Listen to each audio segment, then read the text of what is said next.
Hello folks, and listen, I don't typically like to do this, but most channels already do, so I figure I might as well start.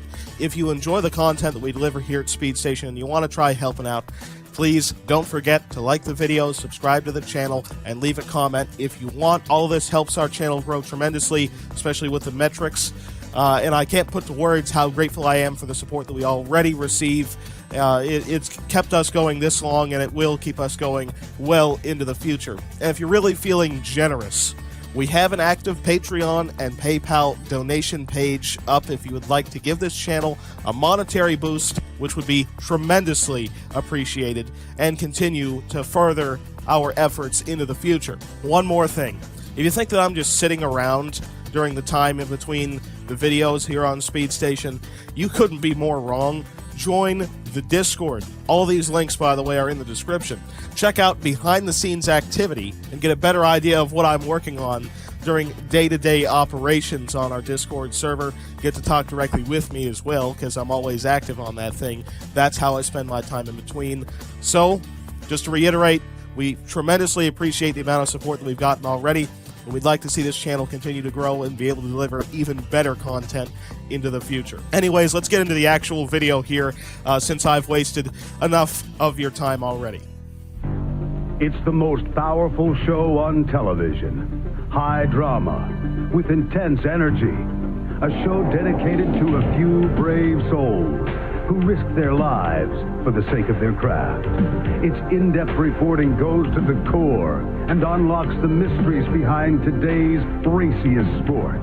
Motorsports. Catch it when you can.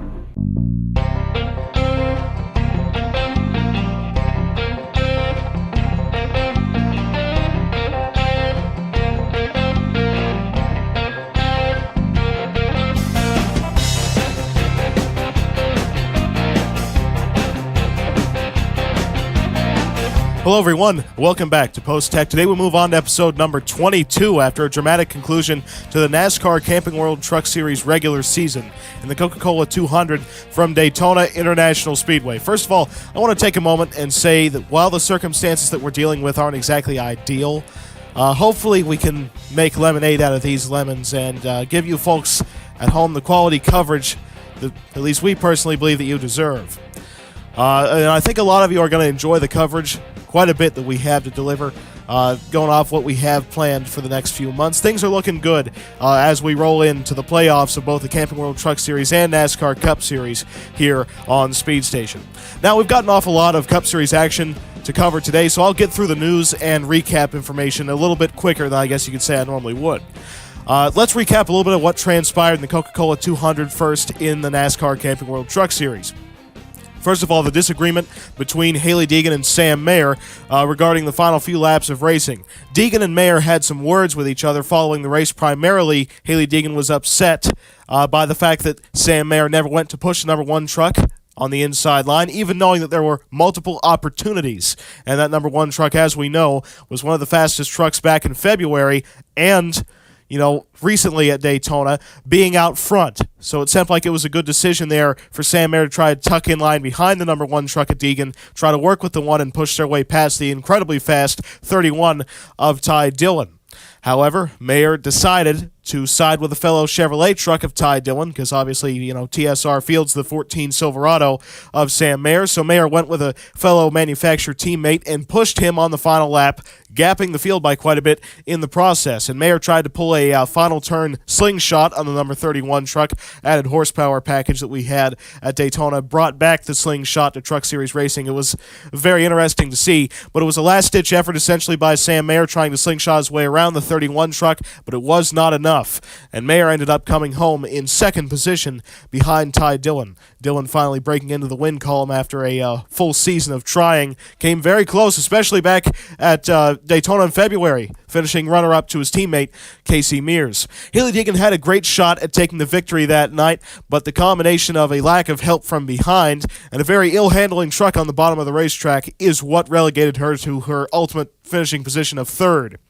One of the best runs, though, of LGR the whole season. They've started to really get that team running up front. It's likely because of, Ford having the struggles of a lack of downforce this season. Well, we went to racetracks where primarily you don't want downforce because downforce is drag. It makes the truck handle better, but at the same time, it's a big cost of straightaway speed. So at Daytona Beach, we had 2-mile straightaways, so Todd Gillen was naturally fast. Daytona International Speedway, the one truck of Deegan was remarkably fast as well. The F-150s have been incredibly strong on the we typically call them aero race tracks where you try to trim out your vehicle as much as humanly possible. The Fords have been very, very strong there, and Deegan proved that in the Coca-Cola 200. But that ill-handling truck on the bottom of the track was the big problem, and that actually can be blamed a little bit on how well trimmed out the Fords are. Now, starting at Darlington, they're going to be allowed the new specifications from NASCAR to flare out the fenders a little bit more on the F-150s, kind of get away with some more front-end downforce in particular, hopefully have better handling. But Hailie Deegan was actually beat by handling at Daytona. She had the fastest truck, but the handling is what ended up getting her. And that is because of the harder tire that Goodyear brought. That was the deciding factor for that number one team as they were pinched down to the bottom of the racetrack by the 14 of Sam Mayer, forcing Deegan to lift off coming into the corners. Otherwise, that number one truck would have been sucked around from the air, getting taken off the rear spoiler, let alone how free that truck was to begin with. And the inside line got separated on the final lap of the race while Sam Mayer and Ty Dillon hooked up on the outside line and pushed themselves beyond the rest of the field. Much like her teammate Todd Gilliland after the Daytona Beach race, Deegan was more frustrated with herself than Sam Mayer. So it appears that the disagreement between those top Ford and GM prospects will not continue beyond Daytona International Speedway. Now, towards the front of the point standings, Grant Enfinger claimed the regular season championship by just 2 points over his teammate Matt Crafton, following a final few lap charge by the latter. Enfinger's title now places him 20 points above the cut line in the round of 16 with the reseeded points. Now, that actually just shows you how competitive this Camping World Truck Series season has been. Not a single contender is a lock for advancement. Typically we have some competitor 56-plus points above the cutoff line. They got a race, essentially, that they could completely throw away and still make it into the next round pretty much guaranteed. Not the case this year in the Truck Series. Everybody's got to try and earn it through these first 3 races to try and make the round of 12, and then we go from there, eliminating 4 each round until we determine the champion in Atlanta. And, quite frankly, the driver that has the most momentum coming in to this round of 16 almost certainly has to be Grant Enfinger. I mean, a victory at Daytona Beach, pretty much the biggest Truck Series race of the season, and a regular season championship the week later easily places him as the favorite. However, keep your eyes on Ty Dillon. Incredibly consistent this season, 10 top 10s overall through 26 races. After finally getting that monkey off his back, getting the win at Daytona, he's definitely going to be one to watch because they've had the consistency. They just were not able to break their way into victory lane. Now that they've done it, who knows what's in the future for that number 31 team. Germain Racing's won 2 championships before with Todd Bodine. I'd say that Ty Dillon could certainly be a legitimate contender for that championship once we get down to Atlanta. NASCAR was extremely satisfied by the results of the new aerodynamic horsepower, brake, and tire combination that was ran at Daytona in the Camping World Truck Series. After the end of the 80-lap race, we saw 34 trucks running at the finish with very minimal number of crashes compared to recent standards at super speedways, where we'll see, in upwards of 5 crashes, 18 trucks running at the finish. Something like that was what we had at Talladega earlier this season, which is why all these changes occurred. Also, not to mention the fact that the trucks were actually able to slow down for an accident when they did occur due to that bigger braking package. And finally, the harder tire combination actually brought some driving characteristics back into Daytona International Speedway, most notably with Hailie Deegan having to lift quite a bit coming into the corners on the very bottom of the racetrack. And that's after we get quite a bit of a run. After about 10 laps or so, you really start to see that lifting. Towards the end of the race, that was the longest run that we had on any set of tires, so that's why you really saw the one truck having to lift coming in at the very end of the race. That was the longest run that anybody had on a set of tires. So that was when they'd worn out the most, and you had to slide your way up the racetrack to make the full corner, much like what you had to do at Daytona before the racetrack was repaved back in 2011. The Camping World Truck Series will also have new body stylizations next season for all three manufacturers. Much like NASCAR's mission with Next Gen in the NASCAR Cup Series, the Camping World Truck Series is taking big steps in making the trucks look like what you would see on the showroom floor, and giving back to our stock car roots, I guess you could say. Unlike Next Gen, the Truck Series will not see any major changes in the construction of the chassis, nor is there any spec chassis platform planned. That's because we have a multitude of independent chassis developers for these Camping World Truck Series teams, such as GMS Fabrication and Rowdy Manufacturing. And beyond that, we have quite a few chassis from the Cup Series that will likely be phased out, obviously because of the next gen car coming in. They're guaranteed to be phased out, but they will be likely converted to Xfinity, Truck, and ARCA chassis over time, much like what we saw when the Gen 4 cars were phased out for the COTs. So my personal bet is we're going to see a pretty big influx of chassis into those lower divisions, primarily the Xfinity Series, but we could see quite a bit of runoff into the Truck Series and the ARCA Menard Series along with it. This is simply a revision in the Truck Series, the new bodies. This is a revision of the front fascia of the trucks from the A-post forwards, giving them a more stock truck look and more manufacturer identity along with it. NASCAR has painstakingly taken these planned body styles to the wind tunnel, making sure they have very similar downforce numbers. So in particular, we avoid a scenario like what we had with the F-150s this season, being at a pretty significant downforce disadvantage on at least the front end for the majority of the season. Obviously, for this playoff run, they are going to have some of that downforce back in the trucks. NASCAR's kind of loosened up the rules for the F-150s. However, only one Ford truck made the playoffs, and that's Timothy Peters. So in a way, it was kind of too little too late. But still, the LGR trucks and those sort of trucks could go after race victories in the final 10 races of this season. By the way, the 2021 bodies will still be legal for use next season as a cost-saving measure for smaller teams, such as Corbin Forrester's operation, Cody Rabaugh, teams such as that. Just like how teams currently use bodies as old as 2019 specifications, as the 2018 body was recently phased out mid-season. Ford will be utilizing an updated Ford F-150 body. Toyota will field the 2022 Toyota Tundra TRD Pro, so there's a pretty big change right there. Very modern stylization on the next Tundra. And Chevrolet has yet to make their body style for next season public, but believe me, we'll get that information to you as soon as we possibly can. So some big developments coming together for the Camping World Truck Series next season, and they're pretty much going to look as stock as they've ever looked since the series began, when we used 100% manufacturer-produced bodies. So they weren't exactly modified for racing all that much, because you got to remember, initially the Truck Series was founded as kind of a gimmick series. It was meant to just, quite literally sell trucks, much like the start of the Cup Series was in many ways with the, win on Sunday, sell on Monday model. The Truck Series initially ran pretty much just manufacturer metal bodies. Obviously, the front fascia portion that will be redesigned will actually be a carbon fiber type composite body, much like what we see on the whole body in the NASCAR Xfinity Series and will on the next gen cars. However, the rest of the bodies of the Camping World trucks will still be our current metal bodies. So that's another cost-saving measure for the Truck Series teams. Now some notes about the Coke Zero Sugar 400 that you'll be seeing on today's broadcast. NASCAR will be policing slower vehicles much more than we have seen over the course of the last few seasons.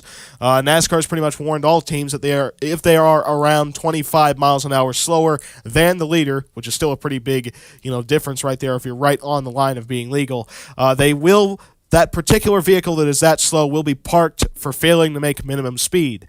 Much like what we saw in the Coca-Cola 200 with Hocevar, as he was eventually parked by NASCAR. However, NASCAR is trying to police this further by parking the vehicle in question before it can cause a risky situation like Hocevar started at the end of stage number 1, when he made pretty significant contact with Ryan Truex and almost started a 20-some truck accident. Now on to point scenarios in the NASCAR Cup Series. We have a 3-man race for this regular season championship. One less than the Truck Series, but surprisingly, the margins are closer. Joey Logano, who's still winless, by the way, and hasn't won since Nashville in 2020, so early 2020, he still leads the points by just 3 markers above Kevin Harvick, who led the standings for the majority of the regular season. Denny Hamlin sets a close 17 points off of Logano, currently, by the way, 3rd in regular season point standings. 3 of the best drivers of the sport, all gunning for the regular season championship at Daytona International Speedway. It is going to be must-watch action. And so you folks have waited probably long enough at this point. Let's finally get on to the race highlights of the Coke Zero Sugar 400 regular season championship finale from Daytona International Speedway.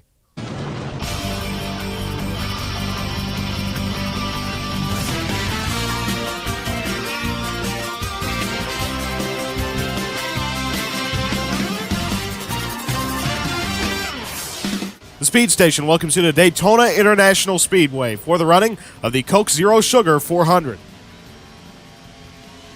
In the race analysis, today's event will take place over the course of 80 laps around this 2.5-mile superspeedway in Daytona Beach, Florida, with stage number 1 coming to its conclusion on lap 20 and stage 2 coming to its end on lap number 40. We've discussed this quite a bit over the editions of Post Tech, and now finally here for the running of the Coke Zero Sugar 400, we have this new aerodynamic, horsepower, and braking package that you'll be seeing over the course of these 80 laps here tonight. Aerodynamically speaking, they cut back some of the rear-end downforce from these NASCAR Cup Series cars from around a 9-inch spoiler with a 1-inch 9-degree lip on it back at Talladega in the spring to now cut down to just a 4-inch tall spoiler. Pretty big downforce reduction. This goes for all 3 National Series. We saw this package in action in the Coca-Cola 200 right here from Daytona, and it produced a very entertaining regular season championship finale, so we expect it to do the same here tonight in the Cup Series. It was a rear downforce reduction for both the Truck Series and Cup Series, but a rear downforce increase for the Xfinity Series,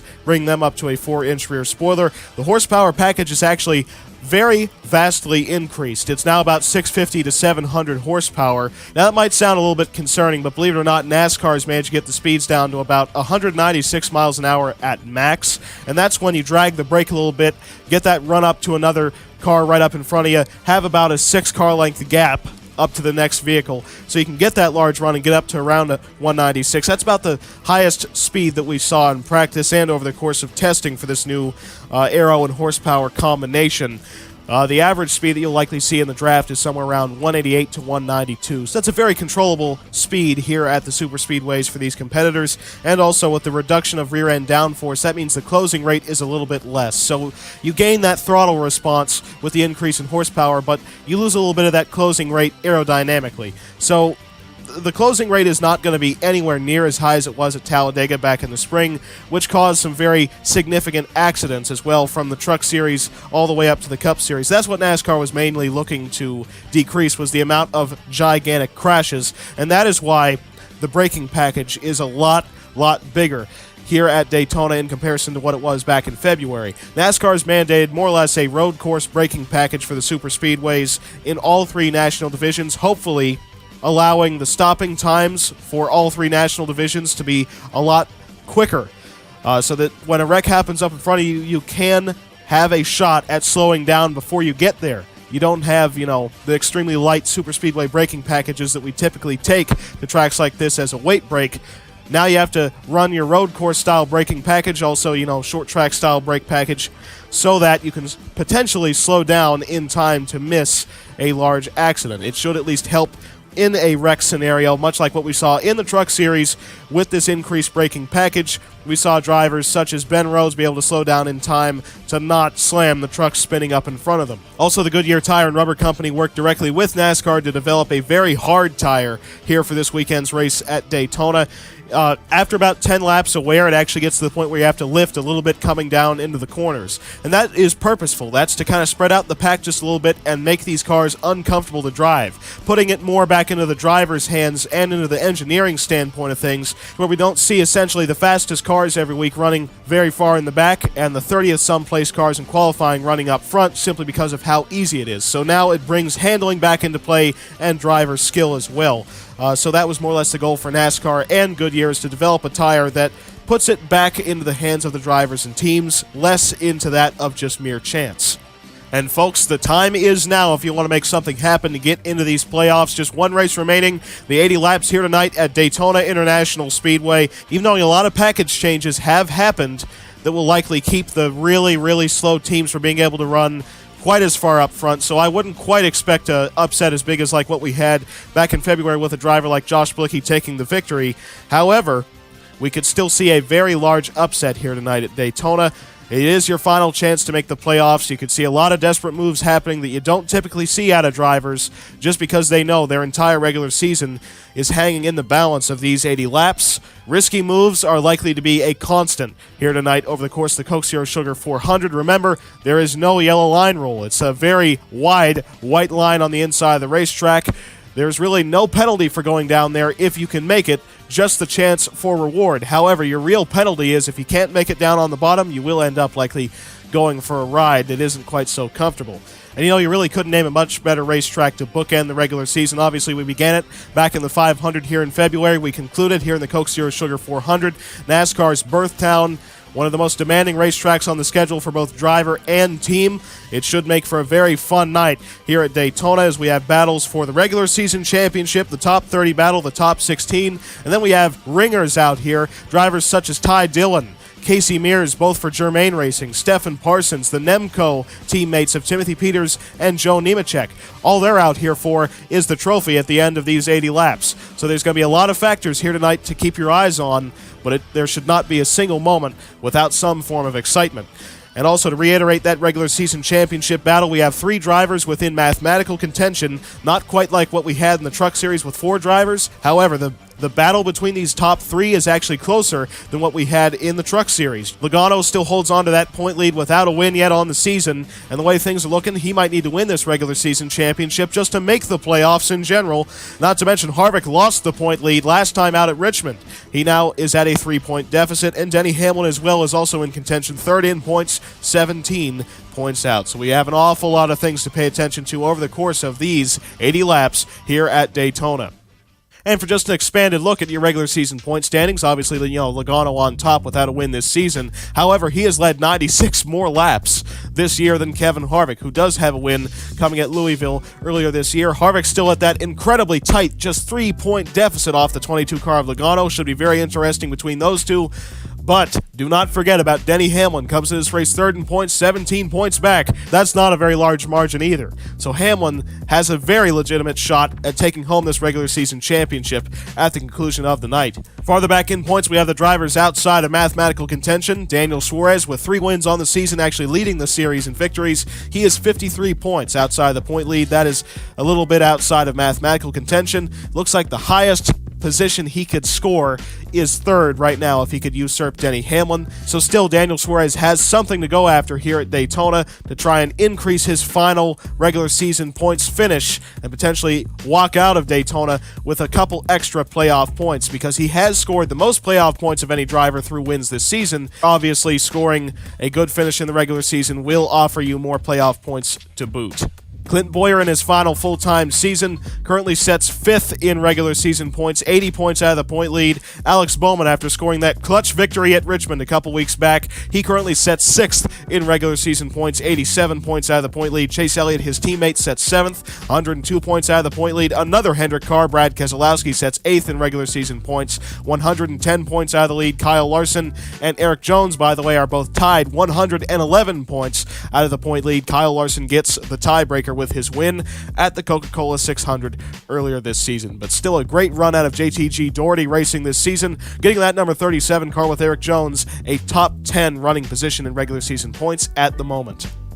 And your playoff standings. Right now, Joey Logano only holds on to a playoff spot because, number 1, he's a regular season point leader, and number 2, quite a few drivers with wins are outside of the top 30. So he's got a lot of factors going in his direction to currently hold on to a playoff berth, because even knowing he currently has the most points of any driver in the Cup Series, he still can't breathe easy to make this playoff this season. He still needs to mind his P's and Q's over the course of these 80 laps in the Coke Zero Sugar 400. It is not going to be easy for him. Farther back, we have Daniel Suarez, Chase Elliott, Brandon Jones, Kyle Busch, Chase Briscoe, Kevin Harvick, Denny Hamlin, Alex Bowman, Kyle Larson, Martin Truex Jr., Justin Allgaier, Matt DiBenedetto, Kaz Gralla, and Harrison Burton, all currently locked into the playoffs via their wins so far this season. However, we have multiple drivers who are right on that top 30 bubble who do have wins, such as Kaz Gralla, who sets just 43 points above the cutoff line. He's fairly safe if he can make the race and score a decent finish. But Harrison Burton, he's just 5 points above that top 30 line right now. Jan Magnussen, 2 points outside of the top 30. That's why he's not on this list. Josh Blicky, the winner of the Daytona 500 back in February, he's just 5 points on the outside looking in as well. Then you have Christopher Bell, who won at Road America. He is 20 points on the outside looking in. So all those drivers are within mathematical contention of racing their way up into the top 30. Then it would become a battle among points between those drivers of who would get those final playoff spots, because they would all be eligible through wins, but then it would turn into a points battle among those with one win. And since this is the final race of the regular season, all those calculations will be done after the checkered flag falls here tonight. The number 38 of Anthony Alfredo, however, has a win earlier this season at Sonoma. They tried running the full schedule, but he is currently 60 points outside of the top 30. He cannot mathematically make the playoffs this season, even if he wins again here tonight. So Alfredo is the only driver who's running full-time who has a win that cannot mathematically make the playoffs with just one race remaining here tonight. So it's going to be an incredible battle among those drivers, but imagining that no more drivers outside the top 30 can race their way up into that top 30, we still have the battle among drivers racing for the top 16 through points. Clinton Boyer currently sets just 30 points above the cutoff line, and this will just show you how much all these drivers scoring victories this season messes with the point standings, because Boyer is 5th in regular season points. When you account for all the winners, he's just barely hanging on to a playoff spot. Brad Keselowski, on the other hand, he sets 30 points on the outside looking in. That's your 2012 Series champion. Boyer, obviously, the 2019 Series champion, and those two are racing for that final playoff spot right now. Eric Jones is 31 points on the outside looking in. Then we have the drivers in must-win territory, such as 2004 Series titleist Kurt Busch, who almost won the championship again last season. He is in must-win territory here tonight, 49 points outside of the top 16. Same situation for Austin Cindric, who's had a massive rebound since the start of the year. He DNQ'd for the first 3 races of the season, but has rebounded now to setting just 20th in playoff standings, 55 points on the outside looking in, still in must-win territory, but a very massive rebound for that Wood Brothers Racing number 21 since the beginning of this Cup Series season. And so, folks, here it is. At Daytona International Speedway, NASCAR had all of the powerhouse teams come out to test the next-gen car for the first time in a full-blown drafting test. Hendrick Motorsports, Team Penske, Joe Gibbs Racing, Stewart Haas Racing, and Wood Brothers Racing's number 21 car were all present for this 16-car test. A lot of the feedback that we got was incredibly positive, because this race car was set up very similarly to the Gen 6 package that we have on the NASCAR Cup Series cars this weekend. It makes the driver actually have to drive the race car at Daytona. It's not quite just flat foot, turn it down to the corner, it'll do everything you want it to do. This race car makes it drive just a little bit on. See there on the inside, the 9 car of Chase Elliott, a little bit loose, gets that run up to the 41 car of Cole Custer. He's moving up the racetrack just a little bit right there because the 9 car doesn't quite want to hold the bottom of the racetrack. That's that kind of driving that you don't typically see at a racetrack like Daytona out of our current cars, especially back in February, as you recall. Very easy to run this racetrack, especially with a soft tire. That was not what Goodyear brought with these next-gen cars. However, with the new Goodyear tires that they're going to run on the next-gen car, the thing is a little bit more responsive. Any which way you go with the steering wheel, you feel it a little bit quicker with that wheel, so it gives the drivers a little bit better steering response, at least in what they feel out of these tires.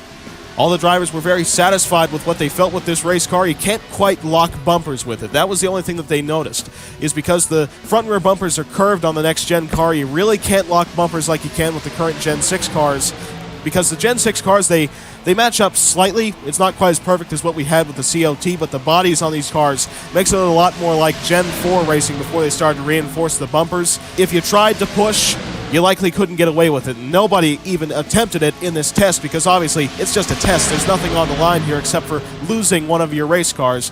So that's why you see the field right here kind of spreading out right here behind 2 Hendrick Motorsports cars of Chase Elliott and Brad Keselowski. The drafting package was very solid with this reduced downforce and increased horsepower, so you have the power to draft up to someone, but it's not a huge closing rate like what you had back in February with the 9-inch rear spoiler. So I'd say that everyone was satisfied with how the test went.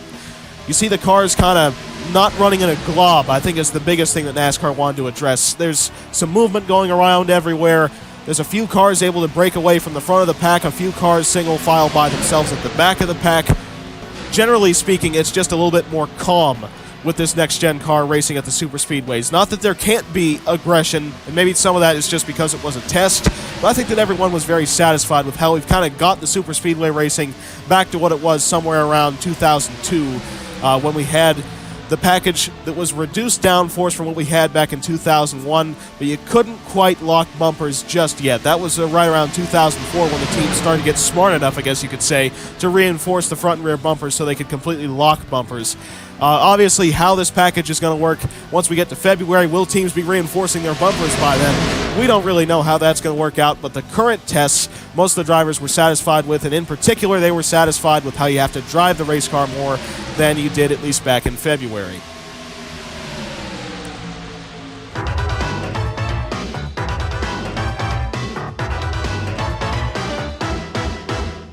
Hello everyone, welcome back to the NASCAR Cup Series Ride-Along segment. We are back in the test car prepping for the Coke Zero Sugar 400 regular season championship race here from Daytona International Speedway. Can't think of a much better racetrack to hold the regular season finale.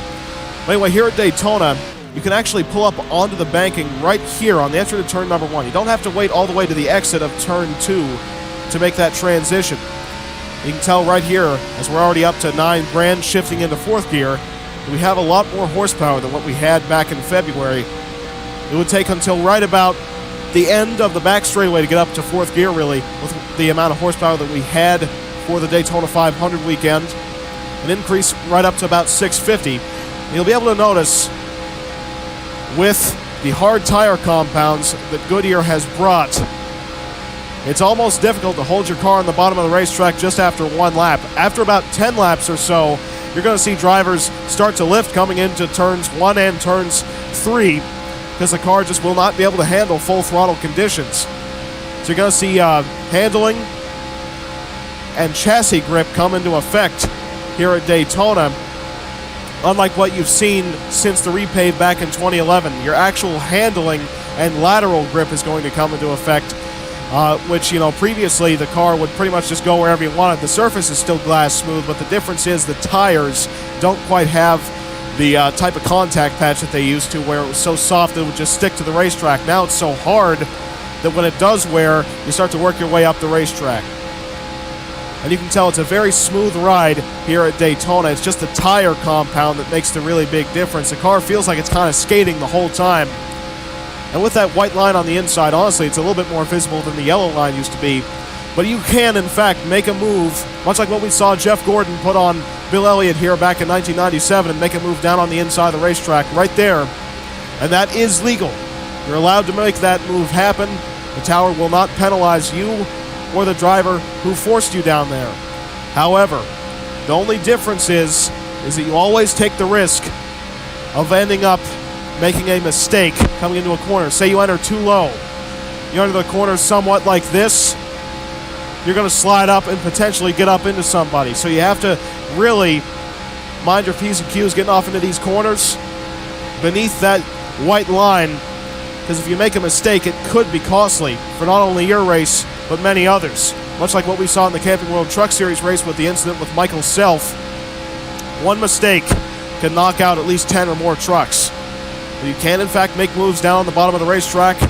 There's more or less only the opportunity for a reward down there because you can't be penalized, but you have to make sure that you make the move stick. Otherwise, it could be very, very costly. And with pretty much your entire regular season hanging in the balance of tonight's 80 laps, you definitely want to make sure that every move that you make is the right choice. You go all the way down to right there straddling the grass, and you want to make your turn up very quickly almost to try and get back onto the racetrack and make the corner on the banking. But, with the increase in horsepower, qualifying lap times have increased along with it. Reduction of downforce as well. You can kind of trim out your car a little bit more for qualifying, so it has increased overall qualifying speeds.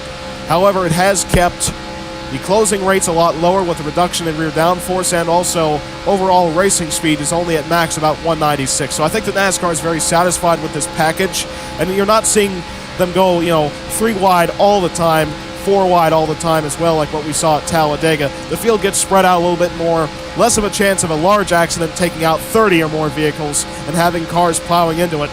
With the field being more spread out, it even gives competitors more time to slow down and miss the accident, let alone with the greater braking package, which should keep some of these wrecks from being as severe. So NASCAR wanted to get safety maximized, but also bring the racing back into the driver and team's hands, where, to put it simply, the best cars should be the ones to win tonight's race. There could still be an upset, but it will not be anywhere nearly as likely as what we had back in February. And so that's a few laps around Daytona International Speedway. Pretty much an entirely different beast with this new aero, horsepower, tire, and braking combination. Should make for a very interesting final race of the regular season as we determine a champion here tonight in the Coke Zero Sugar 400, and we set the playoff grid of 16 competitors as we begin the final 10-race string in the playoffs to determine our champion at Atlanta Motor Speedway.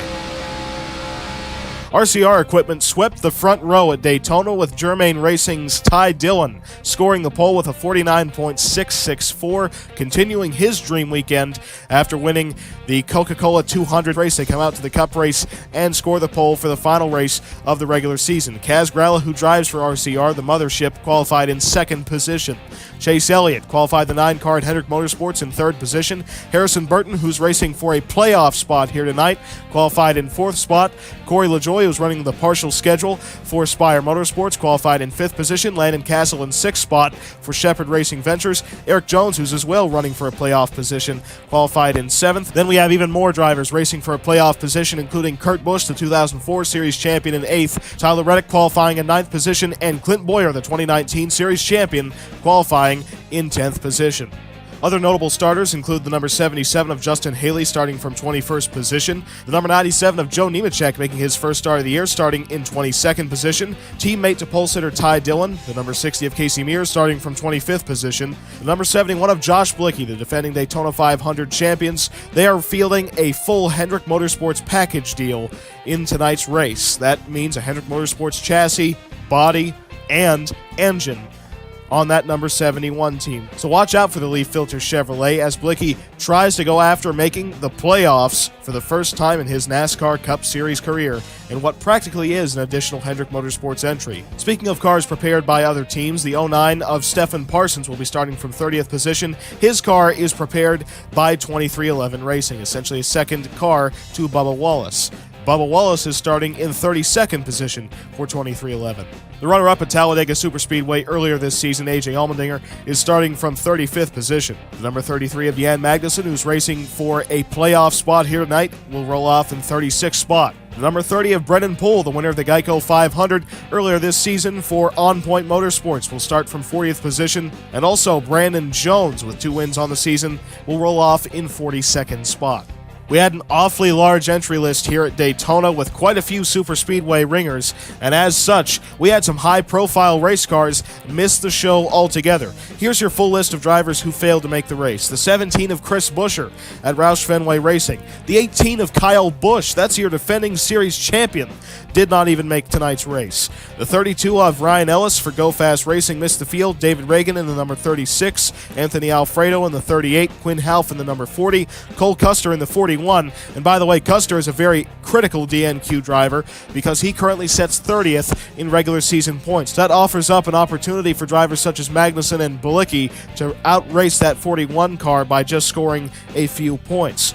Other drivers who failed to make the show include Myatt Snyder in the number 43 car, Johnny Sauter in the number 44, the 51 of Cody Ware, the 61 of Christopher Bell, who is as well racing for a playoff position. That solidifies the fact that Bell will not make the playoffs this season for Hattori Racing Enterprises, even with his victory at Road America, because obviously this is your final chance to do it, and Bell did not make the field.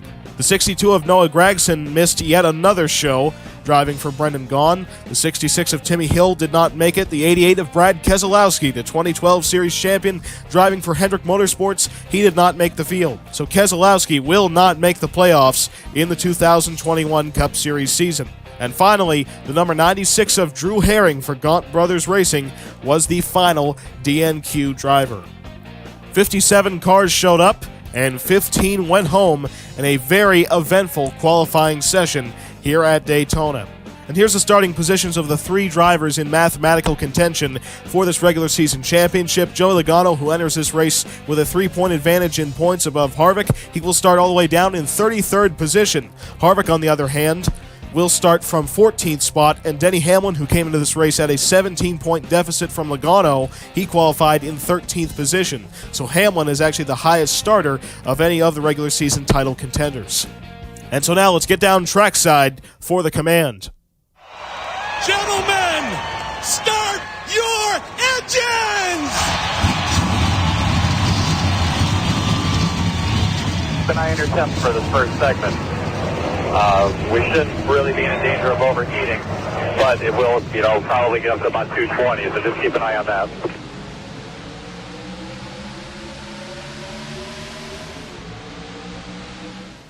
At the drop of the green flag, both the number 31 and 50 cars of Gralla and Ty Dillon were just about even on the jump.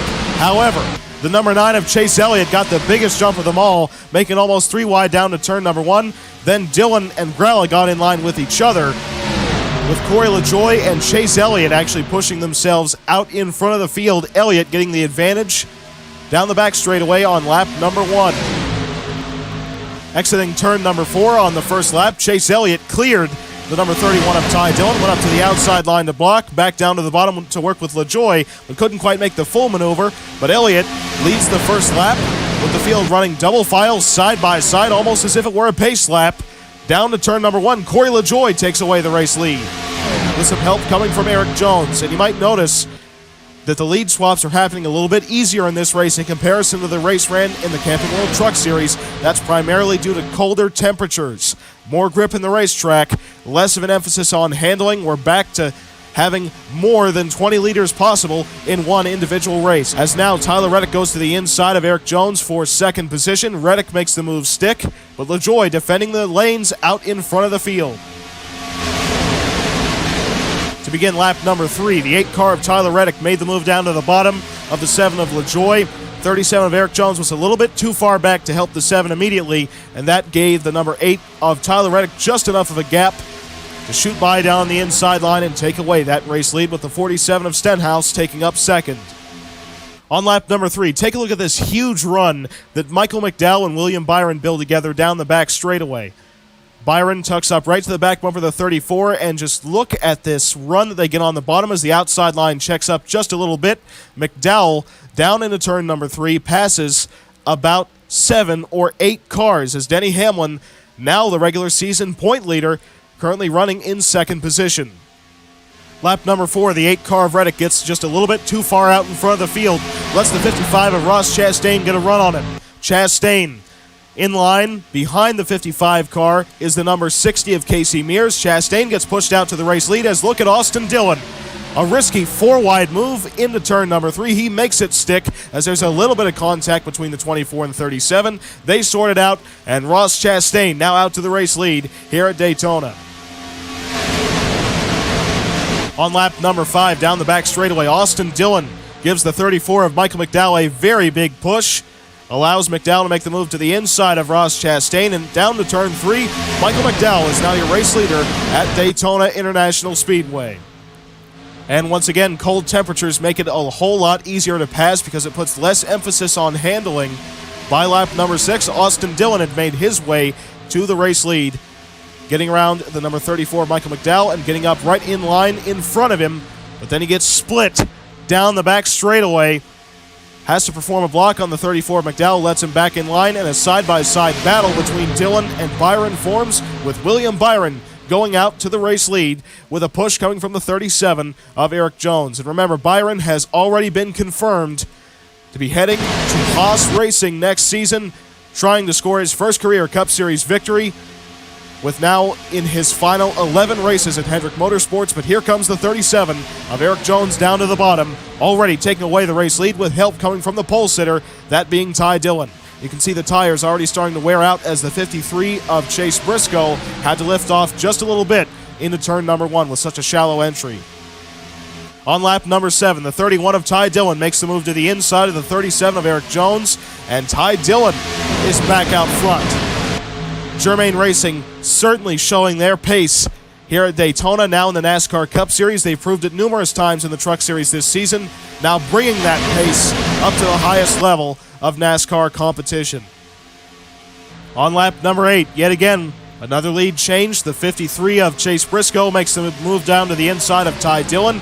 Briscoe ends up taking away the race lead, but watch this move by the 99 of Ryan Preece. Currently pushing him, then makes a move beneath that white line down the back straightaway, puts the 53 into the middle of the racetrack.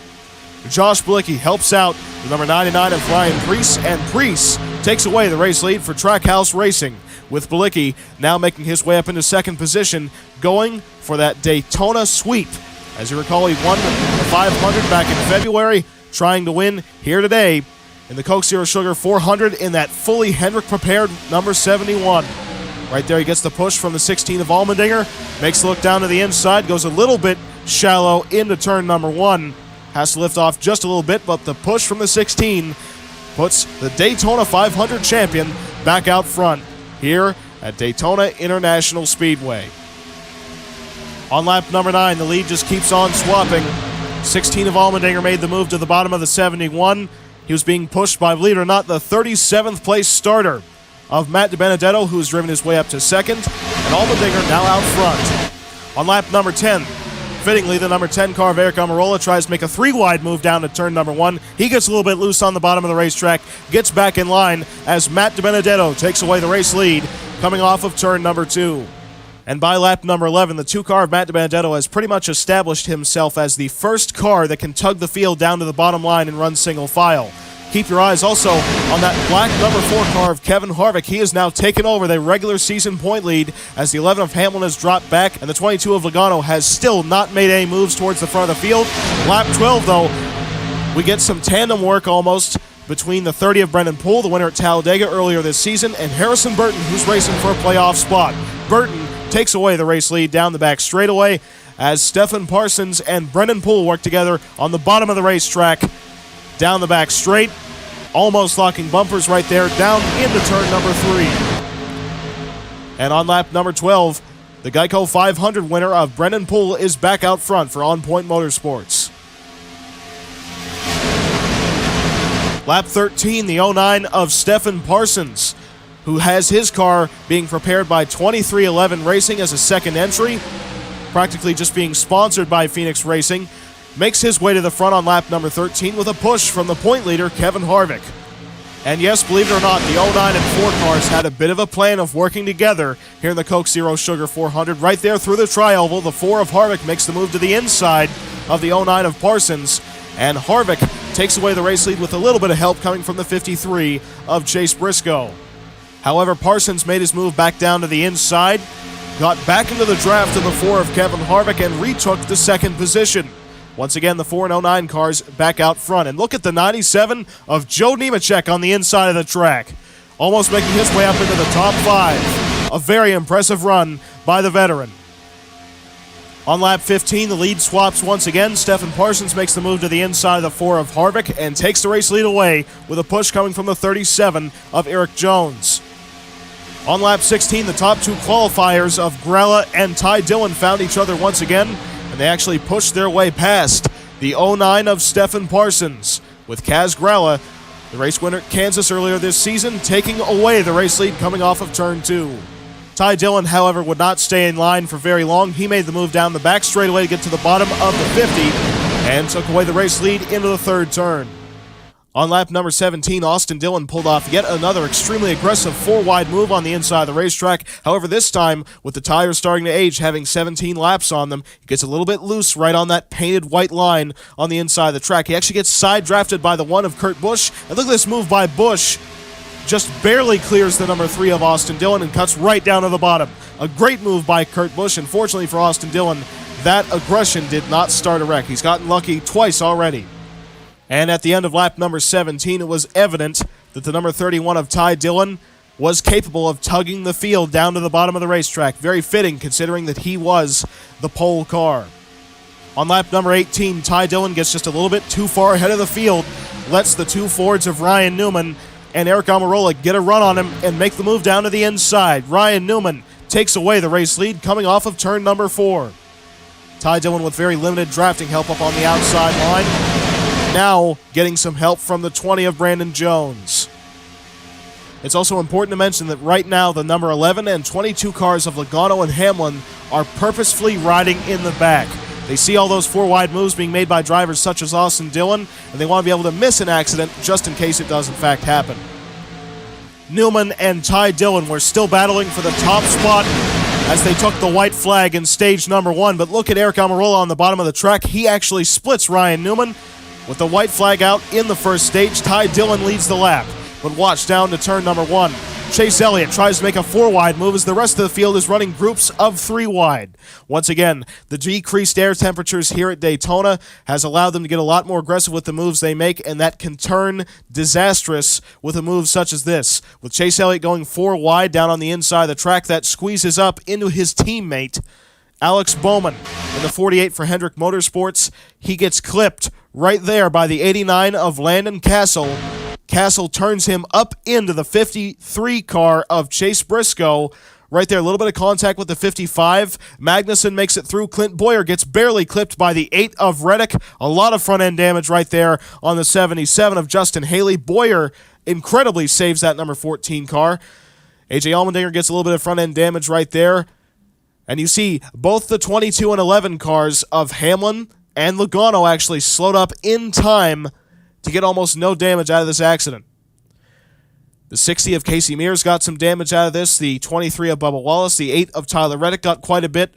The 42 of Justin Allgaier appears to have missed it. A very close moment right there for the number 22 team of Logano. The 71 of Blicky also missed it as well. And that team is running just to get a playoff spot, to be able to capitalize on that ticket essentially that they got for winning at the Daytona 500 earlier this season. And you know what? I really feel bad for Justin Haley following this accident. He has had quite possibly the worst luck of any driver this season. He's had great runs, even finished 3rd at the New Hampshire Motor Speedway road course. But right here, an accident, absolutely no way his fault. The 8 car of Reddick slides down in front of the 77 and knocks the radiator out of the 77 of Justin Haley. Unfortunately, Haley is out of the race and will finish in last position. A fitting way for that team to end the regular season, as they have had absolutely no luck whatsoever. And here's from the onboard of the point leader coming into tonight's race, Joey Logano, right up in front of him. You see the wreck begins. He's able to slow up just in time to not make contact with the 42 or the 30.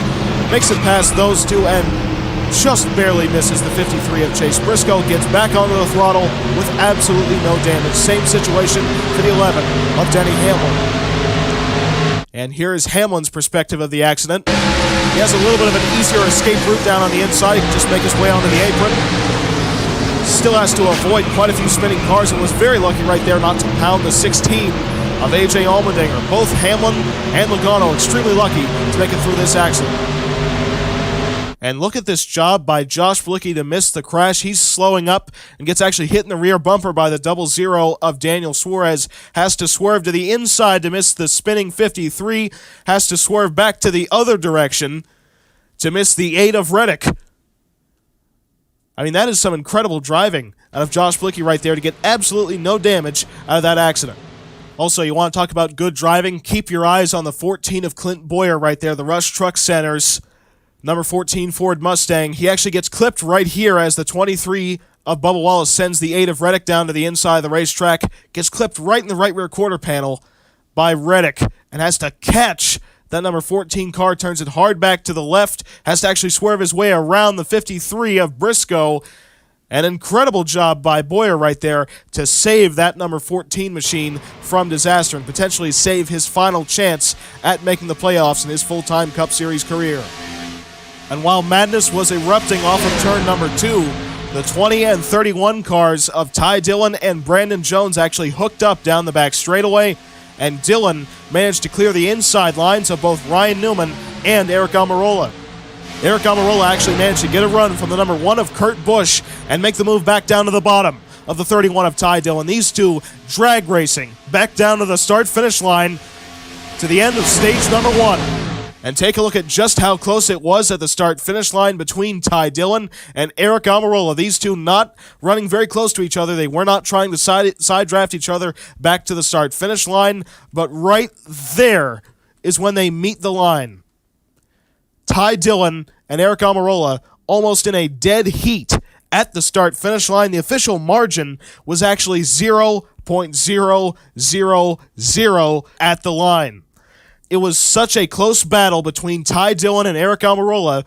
The NASCAR scoring system does not even go as far as needed to determine what the actual margin of victory was. However, Ty Dillon was found to be the stage number 1 winner in a margin so close that NASCAR's scoring system can't even give you an exact margin of victory. An incredible job by Ty Dillon's team to take home the stage number 1 victory. And so after an incredible race back to the start-finish line for the green and white checkered flag of stage number 1, your pole sitter Ty Dillon takes home the stage 1 victory in a remarkably close battle above the number 10 of Aric Almirola, just so close at the line. Kurt Busch in 3rd position, Ryan Newman in 4th, and Austin Dillon rounding out your top 5. And by lap 21, the only car out of the race is the 77 of Justin Haley following crash damage as the entire field hits pit road for the first time of the night. And Aric Almirola actually got off pit road in first above Ty Dillon, your stage number 1 winner. Then his brother, Austin Dillon, Ryan Newman, and Martin Truex Jr. composing your top 5. And so with every single car on pit road, we were bound to have some pit road congestion. But doesn't this sound familiar? Kurt Busch and Landon Cassill actually had a run-in the pits. Cassill coming in, Kurt Busch coming off. Cassill slowing up to try and make his stall. The 1 and 89 cars make contact, and quite a bit of left side damage on the 89 car with a lot of front-end damage now on the 1 of Kurt Busch, who's racing to try and keep his playoff hopes alive. And on the restart, the number 10 of Aric Almirola actually got a very big jump above the Dillon brothers. But as you know, in a superspeedway such as Daytona, having a good jump on a restart is actually detrimental because the field is going to get a very massive draft up onto the race leader in this instance. And down the back straightaway on lap 25, the 3 of Austin Dillon got the push from the 6 of Ryan Newman, and Austin Dillon found his way to the race lead down into turn number 3. On lap 26, the 89 car of Landon Cassill had made his way off of pit road, but he has now scored 1 lap down. On lap 26, with help coming from the number 09 of Stephen Parsons, Ryan Newman takes away the race lead through turns 3 and 4 here at Daytona, making his way around the number 3 of Austin Dillon. And once again, cooler temperatures make these moves a whole lot easier to make. Lap 27, Stephen Parsons gets the push from the 21 of Austin Cindric, and Parsons takes away the race lead. You could also say that the reason we're having so many lead changes is the Cup Series has so many competitive cars here at Daytona. That's why we had 15 cars fail to make the race in general, including our defending champion. And on lap 28, take a look at this. The 97 of Joe Nemechek is on a move, making a 3-wide move down to the inside of the track. And he's going to take up the 3rd position, driving for his very own Nemco Motorsports. Coming into lap number 29, the 20 of Brandon Jones makes a move down to the inside of the 09 of Stephen Parsons, and Jones takes away the race lead into the first turn. Also keep your eyes on the 89 of Landon Cassill. He will likely be lapped very soon, but he is still maintaining minimum speed. On lap 29 down the back straightaway, the 31 of Ty Dillon gets pushed out front once again by the 55 of Ross Chastain. So your pole winner and stage number 1 winner is back into the race lead for Germain Racing. On lap 30, with help from the number 4 of Kevin Harvick, who currently holds the regular season point lead, Ross Chastain takes away the race lead down to turn number 1. On lap number 30, the field finally gets around the 89 of Landon Cassill, who was very quickly dropping back by not having any drafting partners to work with. However, once in the draft, the 89 car of Landon Cassill was back to full speed. Getting around the lap traffic, though, has allowed the 55 of Chastain to tug most of the field down to the inside line. However, it did not take Ty Dillon very long to make his move. Down the back straightaway on lap 31. Very fittingly, the 31 car goes back to the race lead with a push coming from the 10 of Eric Almirola. Whether those two battle for the stage number 1 victory, clearly having very fast cars here at Daytona. The 11 of Hamlin also is now the highest running regular season championship contender. However, at the moment, Kevin Harvick is in the point lead. On lap 32, the number 10 of Eric Almirola once again challenges the 31 of Ty Dillon for the race lead, but watch this move down the back straightaway made by the 55 and 31 cars. They work together right in the draft, and the 31 of Ty Dillon has such a fast hot rod that he actually clears the inside line into the third turn. Ty Dillon easily has the car to beat here tonight in the Coke Zero Sugar 400. And that's very fitting as they are a ringer team. Germain Racing not running the full schedule. All they do is they prepare this Cup Series car for the Super Speedway races, so they focus all of their time and energy into just 4 events in the season. They are some of the fastest cars when they show up for these Super Speedways. But ironically enough, on lap number 34, speaking of Germain Racing, the number 60 of Casey Mears, who was involved in that accident, actually gets parked for not making minimum speed. On lap 34, the number 31 of Ty Dillon had gotten out just a little bit too far in front of the pack and allowed the 11 of Hamlin and 7 of Corey LaJoie to make the move down on the bottom. Hamlin takes away the race lead and currently now holds the point lead along with it. Corey LaJoie did not waste very much time in second, however. On lap number 35, makes the move down to the bottom of the track with the 3 of Austin Dillon, and Corey LaJoie is now out front, that number 7 for Spire Motorsports. Lap 35, you can see on the inside line, the 2 Nemco cars are working together, as well as the 2 JTG Doherty Racing cars. Potentially some team maneuvers here at Daytona. On lap number 35, the 2 Nemco teammates of Peters and Nemechek push the 55 of Ross Chastain back out in front of the field. As you see down on the inside, there's Joe Nemechek making a 3-wide move, going underneath his teammate, Timothy Peters, and Nemechek now moving up into second position. Also on lap 36, make note of that 22 car of Logano now holding the regular season point lead once again. And on lap number 37, the 47 of Ricky Stenhouse Jr. pushes the 97 of Joe Nemechek out front here at Daytona International Speedway. It's been quite a while since Joe Nemechek has led a Cup Series race, but Nemechek and his very own number 97 car are back out front here in NASCAR's highest level. On lap 38, Ricky Stenhouse Jr. and Joe Nemechek are battling for the top spot, but watch the 22 of Logano on the inside. Gets a little bit loose on the slightly worn tires. Almost 20 laps have been ran, and that pretty much eliminates the inside line as being a legitimate drafting force down the back straightaway. The 55 and 97 cars working together push their way back around. The 47 of Ricky Stenhouse Jr., Joe Nemechek still out front. Lap 38, coming back to the start-finish line to begin lap 39. Chastain makes the move to the inside of Nemechek and makes it stick. Ross Chastain back out front here in the Coke Zero Sugar 400, trying to win his first career Cup Series race and make the playoffs for the first time along with it. And on the final lap of stage number 2, Ross Chastain held about a 4-car length advantage above the second-place runner, who is now Alex Bowman, but up on the outside line, Nemechek gives a push to Kaz Gralla, getting the 50 side by side with the 55 into turn number 3. We thought that the 55 car having such a large advantage would be detrimental to his chances of winning stage 2, but he gets with the number 48 of Bowman. Right up in front of the field is his teammate of Chase Briscoe, blocking each and every line. Ross Chastain will win stage number 2 here from Daytona. Chastain takes home the stage number 2 victory, having to block pretty much 3 lanes of traffic coming back down to the green and white checkered flag. An impressive job by Chastain taking home the stage victory, also keeping his teammate Chase Briscoe on the lead lap.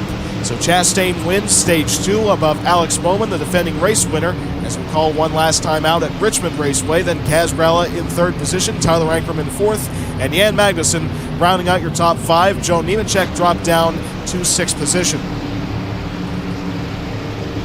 And at the end of stage number 2, presently the regular season point leader is the 22 of Joey Logano. The 4 of Kevin Harvick is actually all the way back in 31st position, while the 11 of Hamlin runs in 18th spot.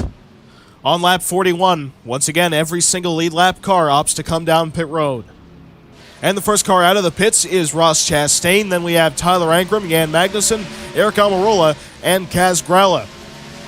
We had two drivers get incredibly slow pit stops, those being the 4 team of Kevin Harvick and the number 9 of Chase Elliott. Harvick got off pit road in 38th position, and the 9 team of Chase Elliott out in 39th. So they've got an awful lot of track position to make up, but especially for Kevin Harvick as he's still gunning after that regular season championship. And on the restart to begin the final stage here in the Coke Zero Sugar 400, the final stage of the regular season, the number 33 of Jan Magnussen got a great jump up to the outside line and started to work with his teammate, Ross Chastain. 33 and 55 cars hook up. Chastain still out front, and Magnussen takes up the second position. However, Magnussen would not remain in second for very long. He makes the move down to the inside of his teammate into turn number 3, and Jan Magnussen takes away the race lead on lap number 45. On lap 46, Alex Bowman makes the move to the inside of Magnussen and takes away the race lead. However, in line is the number 10 of Eric Almirola, who actually makes a 3-wide move down the back straightaway for the race lead, putting Alex Bowman through the middle. And into turn number 3, the 10 of Eric Almirola is now the race leader once again. Geico 500 winner of Brendan Poole now up into second. And by lap 48, the number 10 car of Eric Almirola is also showed off to be another car that can tug the field along by himself. But you see down on the inside, the 21 of Austin Cindric actually thought about making a 4-wide move on the bottom, thought better of it. That was a very good move to cut back in line and not try to force a mistake right there. And on lap 48, the 11 of Denny Hamlin makes the move down to the inside, 3 wide for second position. And with that move, Hamlin is back into the regular season point lead. Also keep in mind, these fresh tires is why we're seeing so many aggressive moves being made and the pack running in groups of 3 wide. Any potential mistake with the pack running like this could be disastrous. Lap 49, the 11 of Hamlin and the 10 of Eric Almirola starting to work together, gapping the field, but entering turn number 3, Hamlin makes the move to the inside of the 10 of Almirola and takes away the race lead in the number 11 car for Joe Gibbs Racing. On lap 50, with a push coming from the 48 of Alex Bowman, the 21 of Austin Cindric makes the move down to the inside and takes away the race lead off of point leader Denny Hamlin. And remember what I said about any mistake with the pack running like this could be very costly. When entering turn number 1 on lap 50, the 34 of Michael McDowell makes a 4-wide move down to the very bottom of the racetrack. There's some contact between the 3 of Austin Dillon, who had made 2 previous 4-wide moves work, and the 37 of Eric Jones. Right there in the middle of the racetrack, a little bit more contact, and that turns the 37 up into the 3 and catches the teammates of Chastain and Magnussen up into the outside wall. Lots of damage on the 3 and 33 cars. Squeezes down into the outside pole sitter of Kaz Grala into the 26. Then the field trying to just get onto the brakes to try and miss the accident. 22 Logano fortunately misses it. The field checking up right there on the inside line of the racetrack. The 53 catches the 8 of Reddick up into the 00 of Daniel Suarez right there, and Reddick gets turned around as well. Surprisingly, Austin Dillon's part of the crash was not actually the worst part of the accident. Right here, when the field tries to get back up onto the high banks, the 95 of Burton clips the 57 and 26 of Larson and Ankrum and turns up into the 50 of Kaz Grala. A huge impact up into the outside wall. 95 of Burton almost goes over. 12 of Blaney gets involved. 71 of Josh Blicky. 24 of William Byron. The 1 of Kurt Busch. Got multiple cars getting turned around. Watch the 24 of William Byron right here. He gets hit in the driver's side door by the 20 of Brandon Jones and turns over on the back straightaway. The 4 of Harvick also gets significant front-end damage from this accident. And we very well know that Magnussen got a lot of damage from the first part of the accident, but watch this. He pretty much floors it through the second. There's cars flipping, spinning everywhere. You can't see anything, and he gets no damage from that second part. So it was actually a wreck and wreck avoidance for the 33 team. Here's a better look at William Byron's side of the accident. You can see the field flying apart coming off of turn number 2. The 95 of Burton almost goes over. 24 car gets collected in this, makes contact with the 57 of Larson, gets hit by the 20 of Brandon Jones and turns over a few times, ending William Byron's night here at Daytona. And here's the second place runner in points, Kevin Harvick's perspective of the accident. Right there, the 3 goes up into the wall. They missed this part of the wreck. But then, 95 almost turns over. You got cars spinning everywhere. Can't see a thing. 24 goes over. 4 car makes contact with the 20 of Brandon Jones 3 times. And a lot of front-end damage on the 4 of Harvick. And here's the point leader Logano's perspective in the mess. Right there, he's a little bit closer to the 3 car. Gets turned right up into the outside wall with the 33 of Magnussen. Has to avoid that mess. But then the second wreck happens right up in front of him again. He makes contact with the 95 and gets hit in the rear bumper as well by the 14 of Clint Bowyer. So a little bit of front-end damage on Boyer's 14 machine as well.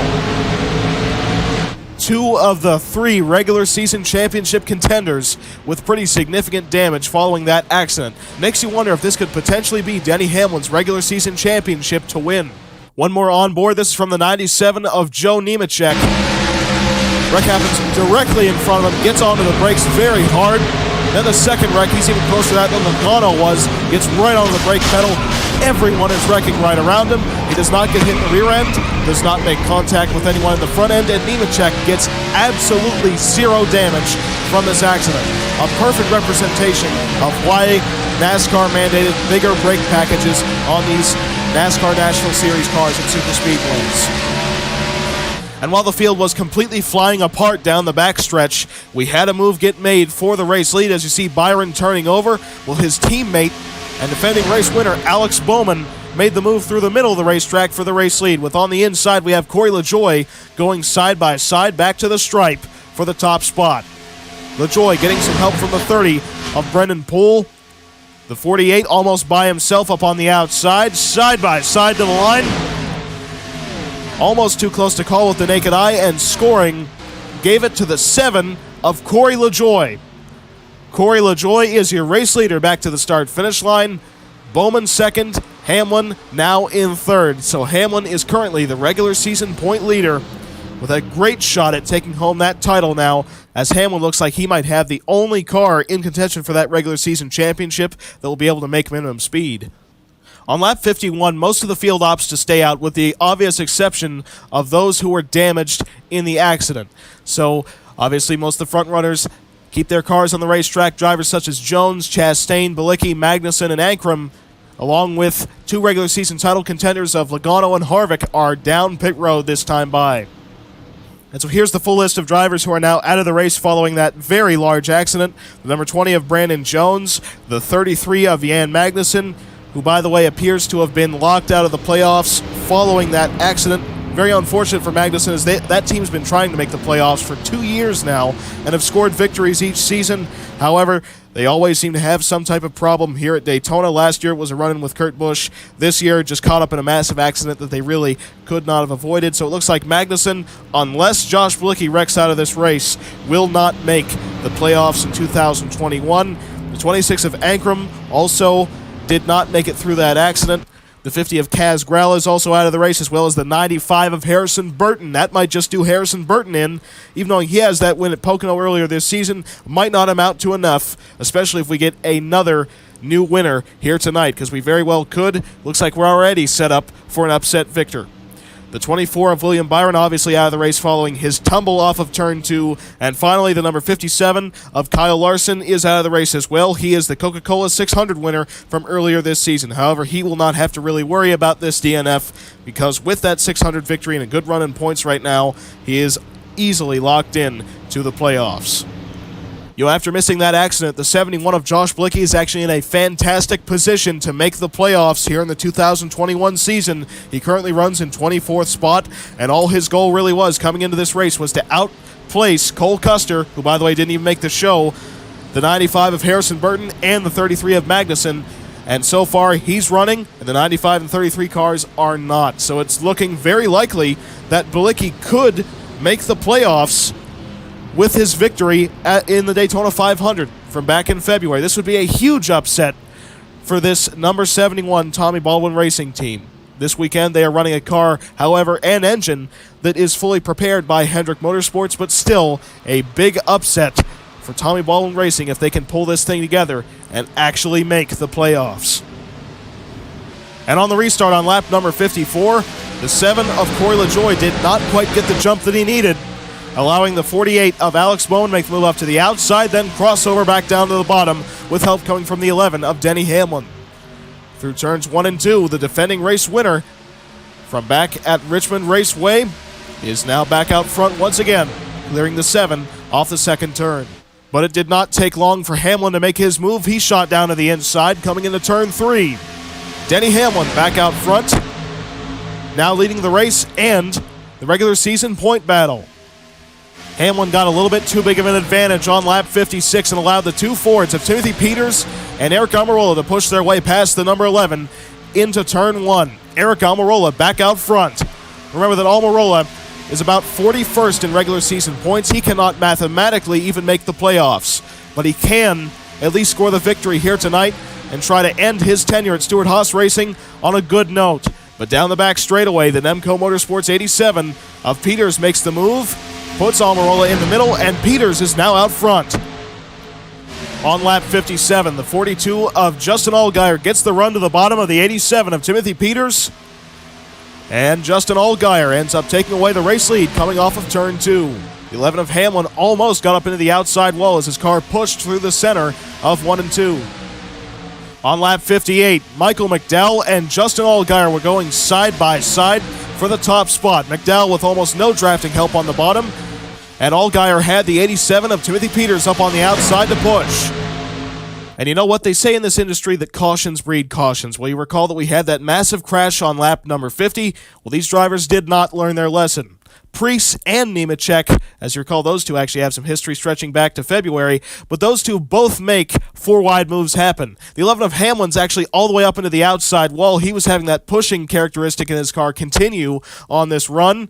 Little bit of contact between the 00 and 99 right here coming off of turn number 2 as Nemechek sends the 2 car around to the inside. 00 gets turned up into the 10 of Eric Almirola. Hamlin gets turned around as well. 21 with damage. The 19 of Martin Truex Jr. gets involved in it. 48 of Bowman, hard onto the brakes. 11 of Hamlin sliding down the back straightaway, gets hit a little bit by the 6 of Ryan Newman, and gets caught right here in the back bumper by the 16 of A.J. Allmendinger.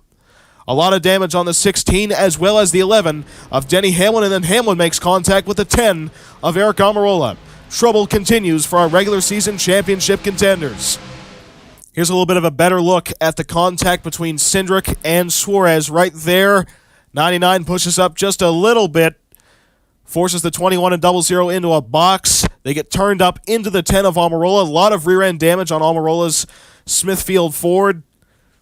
11 is spinning through the center of the racetrack, gets hit by Newman, then gets hit by the 16 of Allmendinger. A lot of damage on that 16 car, and then he slams into the back bumper of the 10 of Eric Almirola. And strangely enough, the number 2 of Matt DiBenedetto getting sent around off the front bumper of the 97 of Nemechek actually did not hit a single thing.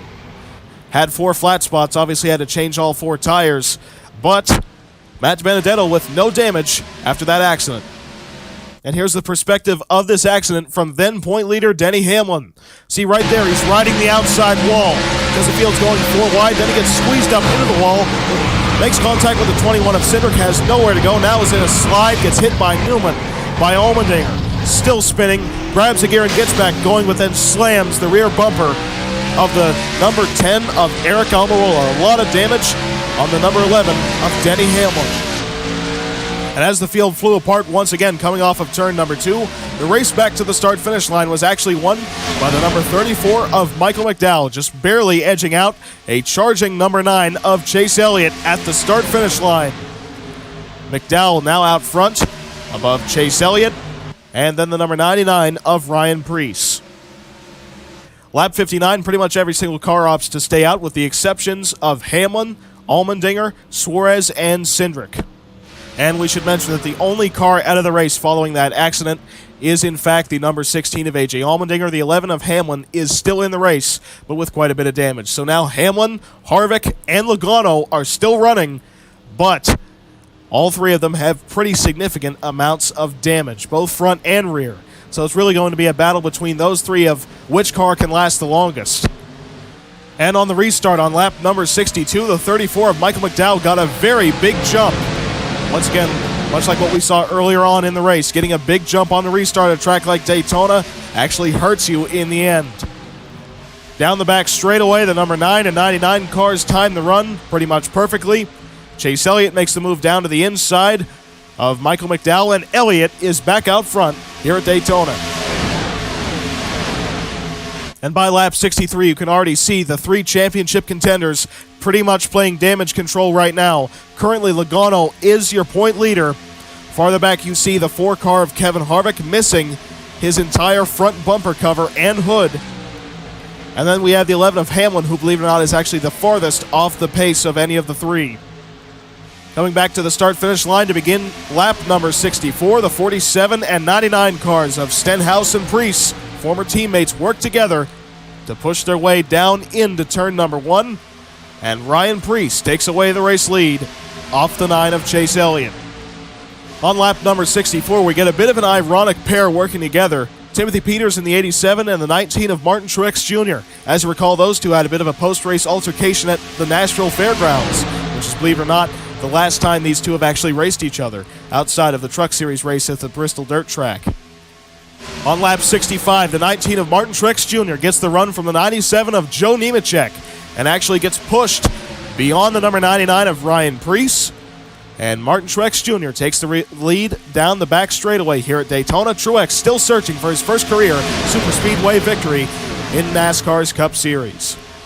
Coming into lap number 66, Nemechek makes the move down to the bottom.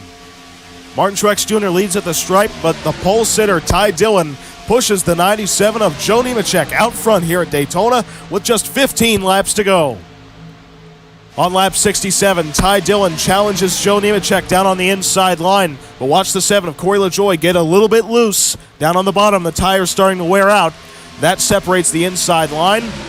97 and 19 cars of Nemechek and Truex work their way past the 31 of Ty Dillon, and Joe Nemechek is still out front here at Daytona. On lap 68, though, Ty Dillon makes the move, and it sticks, because this time Corey LaJoie commits to his back bumper, does not have to lift, and Ty Dillon winds up taking the race lead once again on lap 68.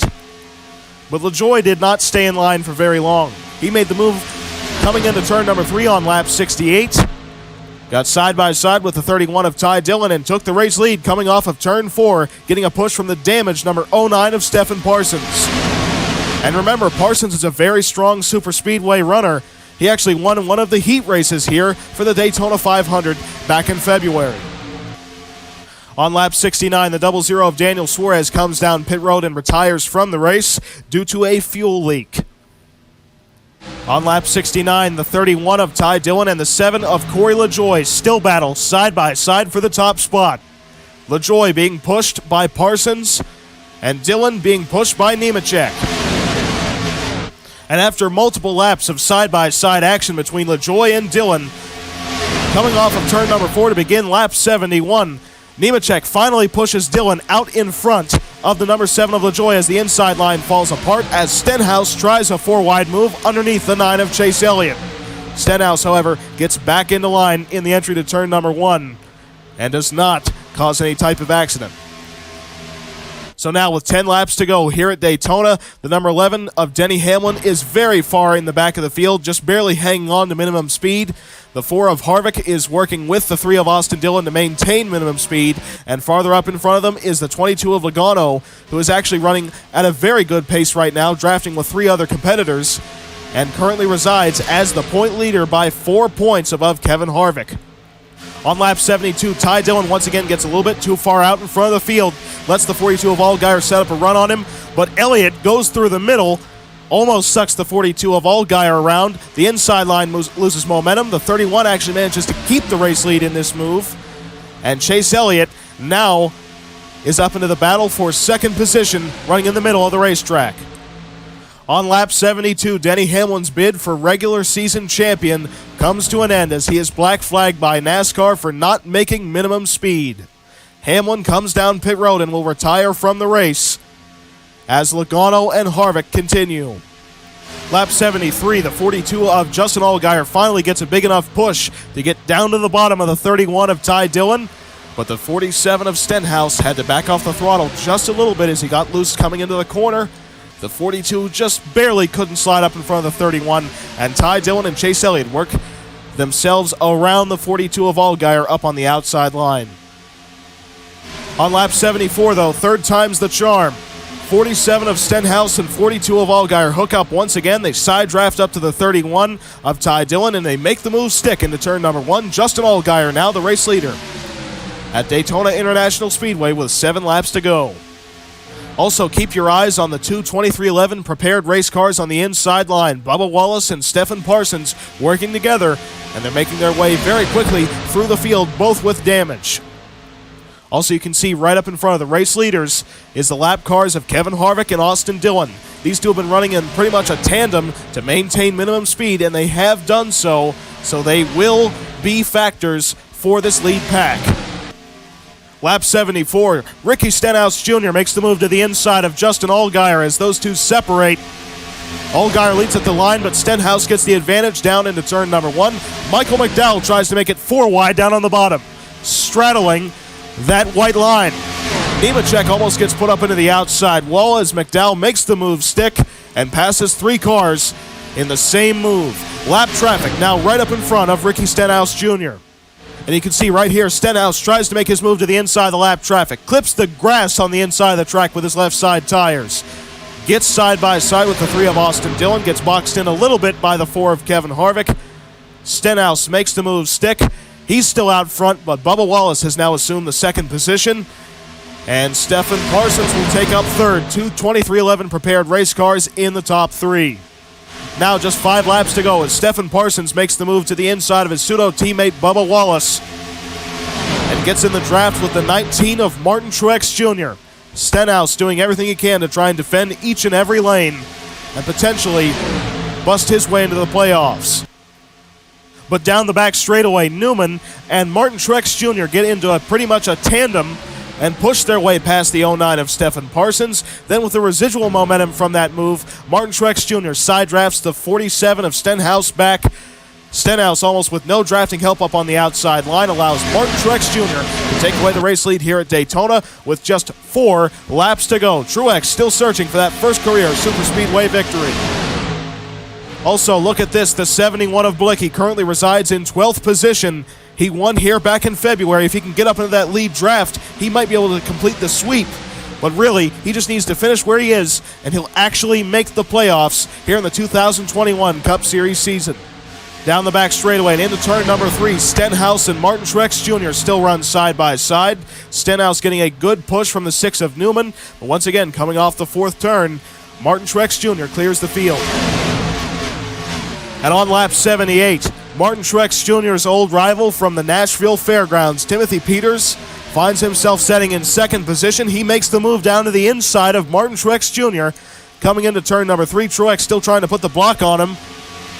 Into the 3rd turn, the 87 still trying to gain the momentum to make the move happen. And right there, he gets the run from the 31 of Ty Dillon.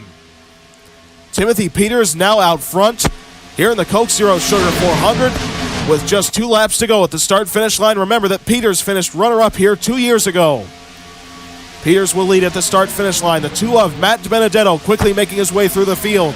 Now up into 9th position. As you recall, he was spun out by Joe Nemechek not too long ago. Now Ty Dillon, the pole sitter, makes the move into turn 1 and takes away the race lead once again. Dillon back out front with now a lap and a half left. Michael McDowell running in 2nd. He's going to try and side draft the 31 back. McDowell getting some help from the 2-lap down car of Landon Castle as he makes a 3-wide move for the race lead into turn 3. Michael McDowell now out front here at Daytona trying to clinch the last playoff spot. 1 lap to go. White flag is in the air for Michael McDowell as he tries to block each and every lane. Look at DiBenedetto. 4 wide on the bottom. Straddling that white line coming down into turn number 1. DiBenedetto is going to try and take up 2nd as there's contact between the lap car of Castle and the lead lap car of Martin Truex Jr. Timothy Peters almost caught the outside wall right there. McDowell still trying to defend each and every lane, trying to score his 2nd career NASCAR Cup Series victory. There's going to be a run coming from the 2 of Matt DiBenedetto and the 99 of Ryan Preece. through the final two corners. Here comes the 31 up on the outside, but the outside line lost a lot of its organization. McDowell up to the outside to block. Now back down to the bottom. The two of Matt DiBenedetto can't make the run happen, and Michael McDowell is now a two-time NASCAR Cup Series winner. McDowell scores the victory here in the Coke Zero Sugar 400, locking himself into the playoffs with a clutch victory here at NASCAR's greatest stage. McDowell scores his second career Cup Series victory, both coming on super speedways, the Yellowwood 500 last year, and now the Coke Zero Sugar 400. McDowell is now racing for a championship starting at Darlington. What a performance by this number 34 team, taking home the victory.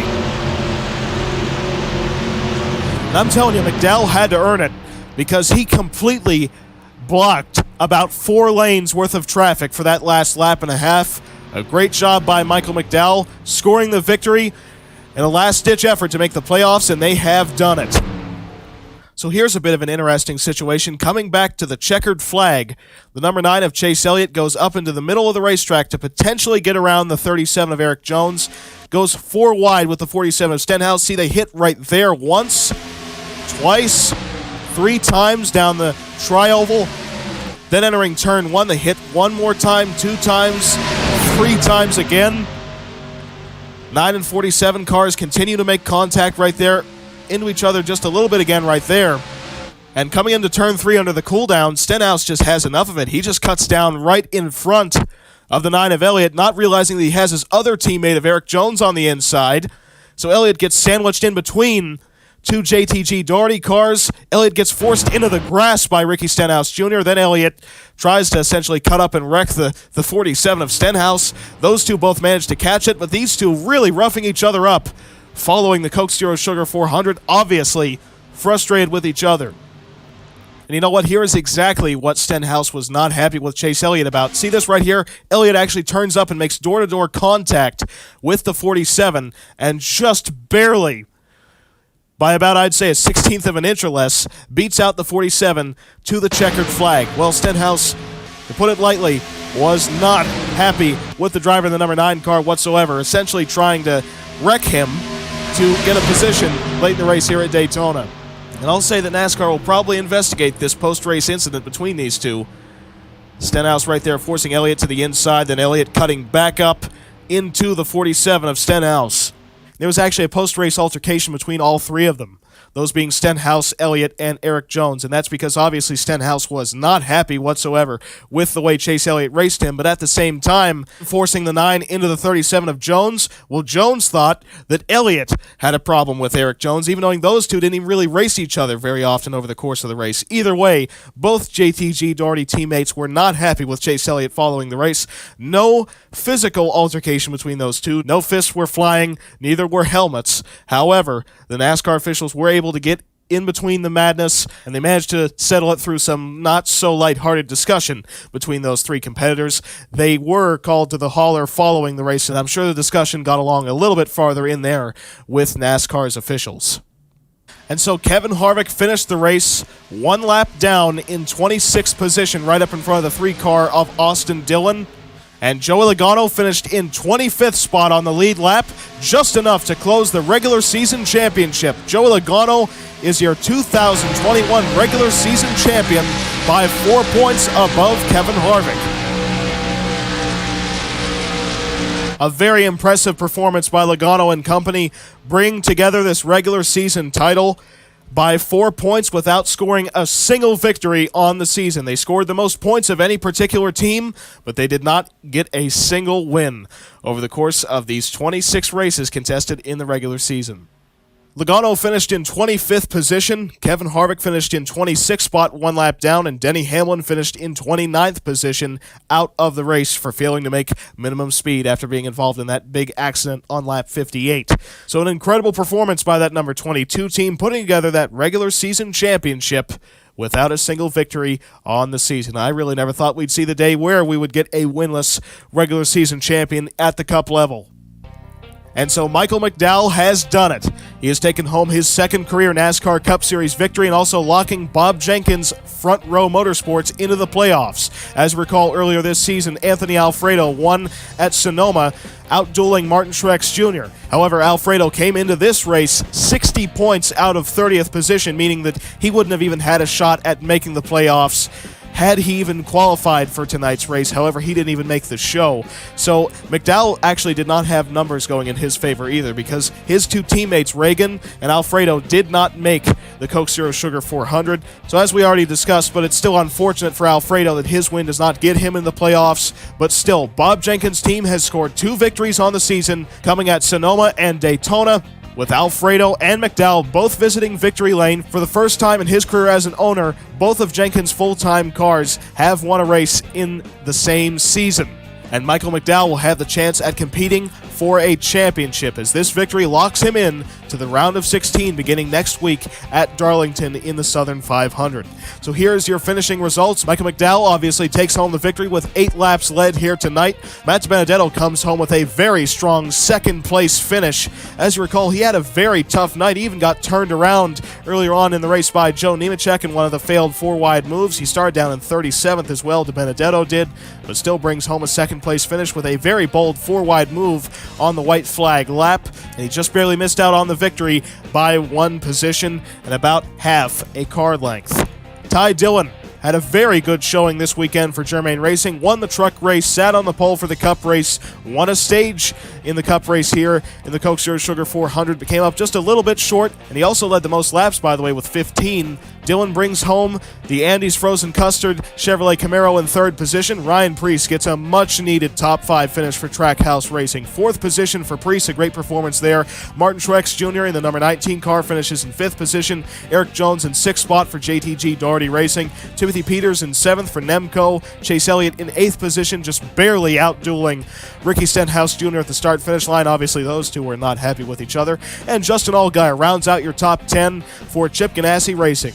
And you can really tell the big difference that these cooler temperatures made here at Daytona when it comes to the amount of leaders that we had. In comparison to the Camping World Truck Series race where we had only 10 different leaders, tonight we had a full 23 different leaders. That's 23 out of 42 starters led at least 1 lap. And so here are your final regular season point standings following the full 26-race regular season in the NASCAR Cup Series. Joey Logano takes home that regular season title by 4 points above Kevin Harvick. And Harvick absolutely dominated the regular season once again to have it just slip right through the cracks at the very end. Logano does it without winning a single race on the season. However, he's been extremely consistent. 6 top 5s, 10 top 10s, 1 pole, and 184 laps led. With the exception of the win column, Joey Logano has pretty much outperformed Kevin Harvick in every way this season. Denny Hamlin with his DNF here at Daytona, he dropped to 21 points out of the point lead in final regular season point standings. Daniel Suarez, who leads the series with wins, with 3 wins on the season, he finishes the regular season 58 points out of the point lead. Clint Boyer brought it home in 5th position in regular season points, 69 points out of the point lead. Alex Bowman in 6th position, 81 points out of the point lead. Chase Elliott in 7th, 85 points out of the point lead. Eric Jones made his way up into 8th position, 92 points out of the point lead. Martin Truex Jr. up to 9th, 93 points out. And Kyle Larson dropped down to 10th, 121 points out of the point lead. And so here are your official playoff standings following the 26-race regular season as we now begin the final 10-race stretch to crown a champion. Joey Logano made the playoffs without a win because he was the regular season point leader and regular season champion. Daniel Suarez, Chase Elliott, Brandon Jones, Briscoe, Kyle Busch, Kevin Harvick, Denny Hamlin, Alex Bowman, Martin Truex Jr., Kyle Larson, Matt DiBenedetto, Justin Allgaier, Michael McDowell, Kaz Grala, and Josh Bilicki all made it in through wins. All of those drivers, all 15 of them, made it in through wins alone. Harrison Burton actually has a win on the season, but he was bumped out because Michael McDowell scored the victory and Burton DNF'd, while Bilicki scored a very respectable 16th place finish. So that allowed Bilicki to outpoint Harrison Burton into the playoffs. As you can tell, Magnussen's name is not on this list. He actually dropped down to 34th in regular season point standings with his DNF here tonight at Daytona. So Magnussen, once again, will not be competing for a championship. But having both Josh Bilicki and Michael McDowell in the playoffs for the 2021 season is absolutely a tale of two upsets. And it is going to be very intriguing seeing what those two underfunded teams can do while racing for a championship in the 2021 NASCAR Cup Series season. And unfortunately, you can see some of the drivers who will not have a shot at competing for a championship in the 2021 season, including Clint Bowyer, the 2019 Series champion in his final full-time NASCAR Cup Series season. He unfortunately will not be chasing a second title here in the 2021 season.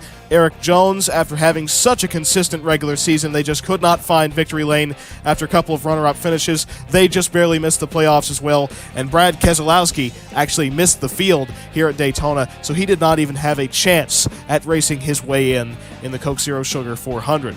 And here is the way that the standings will look entering the round of 16, starting with the Cookout Southern 500 at Darlington.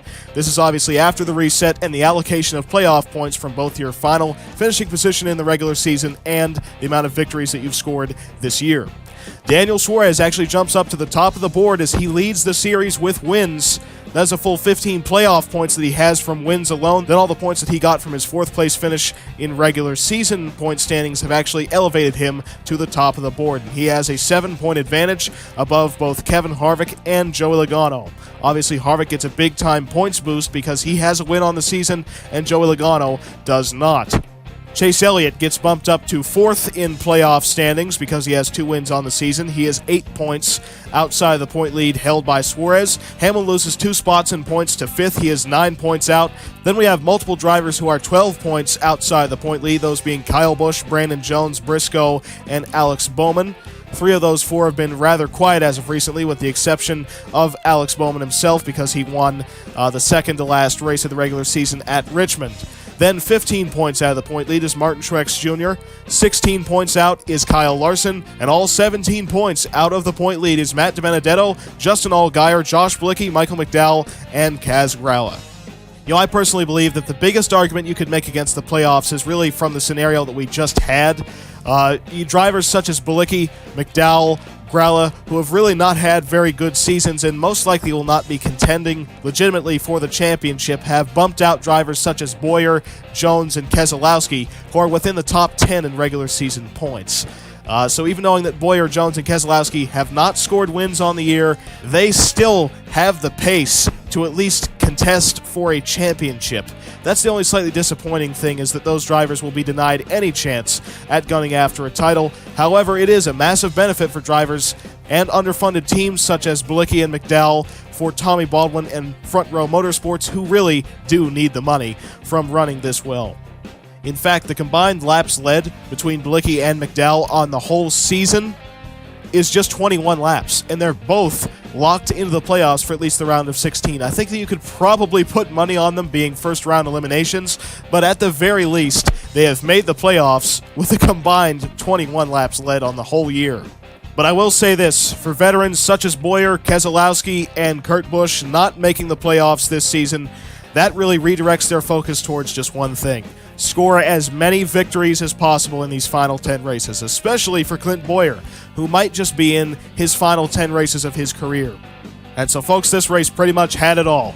A 3-way championship battle between some of our sport's greatest competitors of Harvick, Logano, and Hamlin. A last-chance, last-ditch effort, and an upset winner out of Michael McDowell, clinching a spot into the playoffs in the very last moments. All I can really say is that this race has lived up to the hype. And it's definitely going to define some of the intensity that you're going to see starting at Darlington with this 10-race playoffs, including the fact that we come into this playoff with drivers already mad at each other, such as Eric Jones and Stenhouse going after Chase Elliott. And Jones and Stenhouse have almost nothing to lose against Chase Elliott. However, Elliott is racing for a championship in the playoffs, which you recall last season, Chase Elliott didn't even make the playoffs. He finished 27th in regular season points, a huge turnaround for that team, now currently residing in 4th. And so now, after all the action of the Coke Zero Sugar 400 here from Daytona International Speedway, let's move on to my personal favorite segment of the show, Q&A. Welcome back to Post Tech, and before I get on to the Q&A segment, I obviously have to give the disclaimer. If I mispronounce any names or handles, I do apologize, but it is bound to happen. Now, question number 1 from RFJ, will Bristol ever get the finale? I know that's a very loaded question, because if that does in fact happen, I'm pretty sure that we all very well know and accept that with the current format, that race would end up being a demolition derby. I mean, just to put it simply, I'm pretty sure that's what that race would devolve into if it was, in fact, the championship race under a Championship 4 format. Now, if we had a different points format, if it was, say, a regular season deal, I wouldn't have much of a problem with it, even though it would still probably turn into a bit of a demolition derby if the championship came down to the final race of the year. Obviously, there have been some talks about Bristol getting the championship race. I don't think that is going to happen, but you do have to admit that it would produce quite a bit of a show if it did get the championship race. So I don't think it's going to happen, but I do think that it would be a spectacle at the very least if it does happen. But to put it simply, if this ever occurs, I'm pretty sure people would only want it to be the championship race once. Because I'm not sure how many cars would be running at the finish, but I bet the number would be somewhere around 20. I'm not sure who wouldn't want to get their frustrations out at the end of the year in that regard. I mean, you'd have people ended up wrecking in the back for something that happened at the beginning of the season that could end up taking out a championship contender. Even though that's the drama NASCAR probably wants, it would turn into such a strange situation that I think that it's something best avoided, and I think that Bristol has a really good position in the playoffs right now that it kind of maximizes its intensity as a racetrack without having too much of an overarching effect over who wins the championship. It still has a good effect, but I don't think it's too much, to put it simply. So I think that Bristol is in a good position with where it currently is scheduled in our playoffs, and I believe also that SMI is probably satisfied with the fact that they still have the championship race at Atlanta Motor Speedway. So as long as they can hold the championship race, I don't think that they'll be upset with Bristol not having it, to put it simply. Next question from Chance 2 Electric Boogaloo 2, is NASCAR considering adding Portland to any series? The answer is definitely yes. Portland International Raceway is one of the finest racetracks in the country, let alone the fact that it's in the Northwest market, which is something that NASCAR, for some reason, isn't a part of. And, we expanded to pretty much every other market except for the Northwest market. Obviously, they tried it out a little bit with, back in the day we used to have the Northwest Series, which was a regional touring series. But as well, we used to have the Truck Series visit Portland because, back then the Truck Series was primarily a Western Series. It coincided with this, a Northwest Tour being a thing. But still, it's a market that we have not really been exposed to in about 20 years. And I think it's just about time that we go to, at the very least, Portland, because it's a very, very solid road course. IndyCar goes there yearly now. They finally came back ever since, reunification. And they've been putting on good shows, even though it's a dramatically different type of race car. I believe that Portland is in a good position to be on at least one of the NASCAR schedules next year, if not on the Cup Series schedule, because NASCAR has been wanting to, obviously broaden their horizons, get to new viewership, and hopefully secure new viewers, unlike what we've had over the last 20 years with, in many ways, ill-fated attempts at getting new viewers that just, they watch for 10 minutes and then they go on to something else. I think that broadening your horizons, going to different markets, I think it's a good thing for NASCAR to do without dramatically changing the on-track product. I think if they can master the on-track product, which is the hope for the next-gen car, the new markets is the direction that we should go in, and Portland is the top candidate for a Northwest race, and I'm pretty much confident at this point it is going to be on at least one of the National Series schedules, if not the Cup Series in 2022. And now the final question from Switchblade. Is Colleague Racing looking at Daniel Hemrick for 2022? The answer is yes. Hemrick has only a few options right now. He's been having discussions with KBM about potentially a full-time Truck Series campaign, but Colleague Racing has been essentially calling up Daniel Hemrick these last few weeks, and I'm pretty sure that's the direction that Hemrick wants to go in. I don't think he wants to go to a full-time Truck Series program. We've obviously seen quite a few drivers go to the Truck Series as of recent. Ty Dillon, Eric Almirola, just to name a few. A lot of rumors about Ryan Newman doing so as well. But I believe that Hemrick wants to stay in the Xfinity Series and hopefully finally get that first career victory. And Colleague Racing appears to be the best fit for him. He's got that Poppy Bank sponsorship that's going to carry over to there as well. So Daniel Hemrick appears to be the top candidate for Colleague Racing next season to add on another car to their stable. And so, folks, that pretty much does it for episode number 22 of Post Tech. We apologize for all the difficulties we've had over the last, honestly, about month or so, but we're doing the best we can with what we got, hopefully delivering good content for you folks at home. We hope that you enjoy it. The next time you'll be seeing us, we'll be right here back on Post Tech. We're going to cover the first 3 races of the NASCAR Camping World Truck Series playoffs, the entire round of 16, all 3 events, as Grant Enfinger and the rest of Thor Sports still battle for the front of the playoff grid, but at the same time, with how close the point standings is right now, anybody could leave that first round on top of it, and for all we know, all 3 Thor Sport trucks could get eliminated in the first round. It's mathematically possible because every single driver that is in that top 16 is mathematically capable of both missing the playoffs, the round of 12, and making the round of 12. So there's a lot of factors to keep your eyes on. Some of the toughest racetracks of the season at Darlington, Bristol, and Rockingham. It's going to be an incredible round. We hope that you enjoy it next week on Post Tech. Join us episode 23 for the full round of 16 in the NASCAR Camping World Truck Series.